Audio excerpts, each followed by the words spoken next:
Hello all నమస్తే welcome to one India Telugu. ముఖ్యమంత్రి రేవంత్ రెడ్డి సారథ్యంలో తెలంగాణలో ఏర్పాటైన కాంగ్రెస్ పార్టీ ప్రభుత్వం గేర్ మార్చేసింది. కేసీఆర్ ప్రభుత్వ హయాంలో చోటు చేసుకున్న ఒప్పందాలపై దృష్టి సారించింది. అక్కడక్కడ అవకతవకలు చోటు చేసుకున్నట్లుగా అనుమానించిన ప్రతి ఒప్పందం పైన ఆరా తీయడం మొదలుపెట్టింది. ఈ క్రమంలో ఫార్ములా ఈ రేస్ అగ్రిమెంట్లను రేవంత్ రెడ్డి ప్రభుత్వం ఇదివరకే రద్దు చేసిన విషయం తెలిసిందే. ఇది అక్కడితో ఆగట్లేదు, మరో అడుగు ముందుకేసింది కూడా. అగ్రిమెంట్ లో ఉన్న లోపాలపై విచారణను చేపట్టింది. ఫార్ములా ఈ రేస్ ను నిర్వహించడానికి ఏకంగా 46 కోట్ల రూపాయల మొత్తాన్ని హెచ్ఎండిఏకు ఎందుకు మంజూరు చేయాల్సి వచ్చిందనే విషయంపై ఆరా తీయడం కూడా మొదలుపెట్టింది రేవంత్ రెడ్డి ప్రభుత్వం. ఇక ట్యాక్స్ మొత్తాన్ని కూడా కలుపుకుంటే మరో 9 కోట్ల రూపాయలు దీనికి అదనం.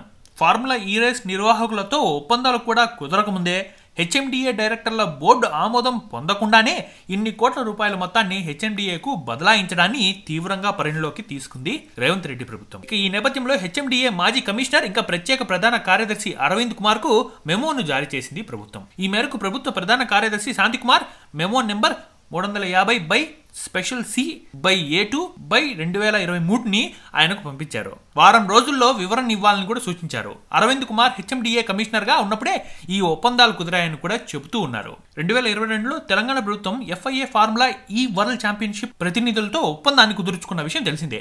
ఎలక్ట్రిక్ కార్ల రేసింగ్ ఇది. న్యూయార్క్, లండన్, బెర్లిన్, రోమ్, సియోలలో మాత్రమే ఈ ఫార్ములా ఈ రేసింగ్లు సాగుతున్నాయి. వాటి సరసన హైదరాబాద్ ను కూడా చేర్చాలనే ఉద్దేశంతో అప్పటి కేసీఆర్ ప్రభుత్వం ఈ రేస్ కు ఆతిథ్యాన్ని ఇచ్చింది. చెప్పాలంటే గత ఏడాది ట్యాంక్ బండ్ పరిసరాల్లో ఈ రేస్ ను నిర్వహించారు. మలివిడతలో ఈ ఏడాది ఫిబ్రవరి 10వ తేదీన దీన్ని జరపాల్సి ఉంది. ఈలోగా ఇందులో ఆర్థిక అవకతవకలను చోటు చేసుకున్నట్లుగా భావించడంతో ఈ ఒప్పందాలన్నింటినీ రద్దు చేసింది రేవంత్ రెడ్డి ప్రభుత్వం. దీనిపైన విచారణకు కూడా ఆదేశించింది.